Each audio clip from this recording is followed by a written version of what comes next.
I have to ask you first about your trip and what you saw and evidence that you say you gathered in this report that the Air Force must know that some of the targets that it is dropping bombs on are going to kill civilians.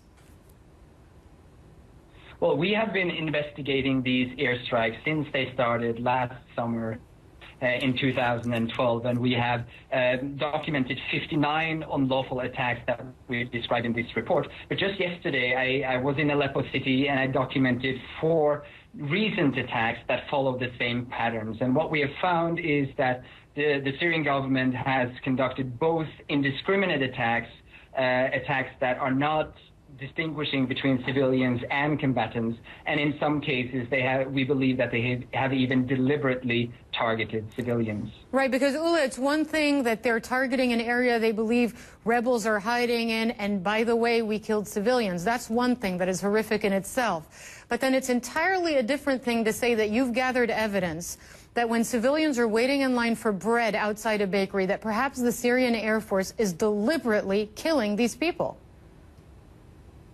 Absolutely. And the reason why we feel that, the reason why we can conclude that is because we have seen through our on-the-ground research that some of these locations, specifically hospitals and bakeries, have been attacked repeatedly. So let me give you one example. The main emergency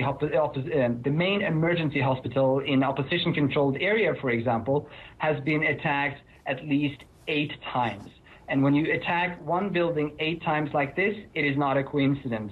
And, you know, the government has even admitted to as much, saying that they were attacking the hospital because it was a terrorist hideout. Now, based on interviews, we know that there at times were opposition fighters in or close by the hospital, but that still does not relieve the government from the obligation to make sure that civilians are not killed and they do not target civilian objects. And at the very least, they should have provided a warning allowing doctors and nurses to evacuate, but they didn't. Now, you spoke, this is based on 140 interviews, your report, which is entitled Death from the Skies, 140 interviews with victims and witnesses. Did you speak with any defectors from the Syrian army regarding the strategy that the Syrian army is using against these rebel-controlled areas, and what did they tell you?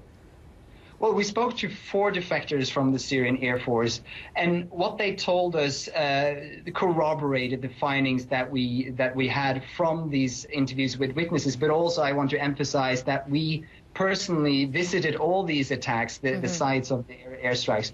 But what they told us corroborated our findings, basically that the government does not have the capacity to precisely target attacks in densely populated areas.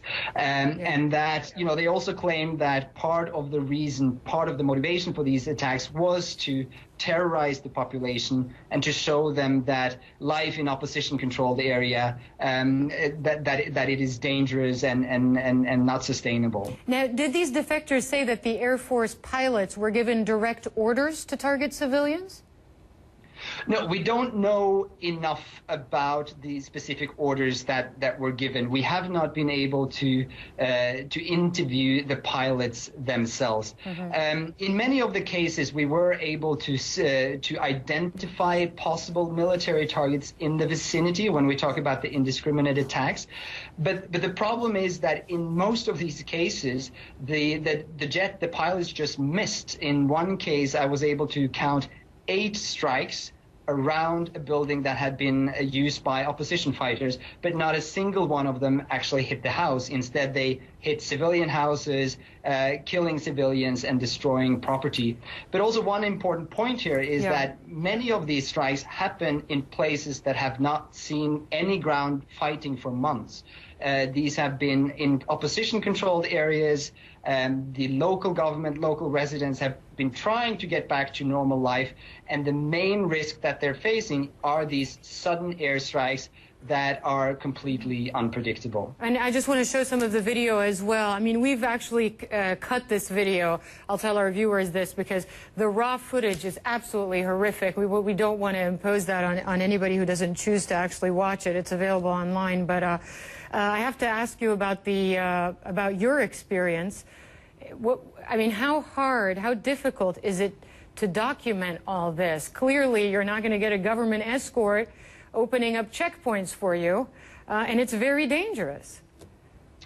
I mean, it is very difficult. Documenting human rights violations in Syria is extremely difficult. And, you know, the problem with the research that we did for this report was that to be able to document these attacks properly, thoroughly, we have to go to the places where the air attacks happen, and they continue to happen. So, you know, just yesterday we went to one neighborhood in Aleppo City. We were documenting a cluster bomb attack that had happened just a week before, killing 11 people in that specific neighborhood. And as we were there were jets flying above, and they were dropping bombs. So, you know, it is challenging, but it's at the same time extremely important to be able to analyze what is going on based on facts, and to do that we have to be on the ground. Well, you know, our thanks to you for going in there, taking great personal risks to bring out these stories to the rest of the world, so the rest of the world knows what's going on inside of Syria. Ulla Solvang of Human Rights Watch, thank you very much for joining us on CNN International today.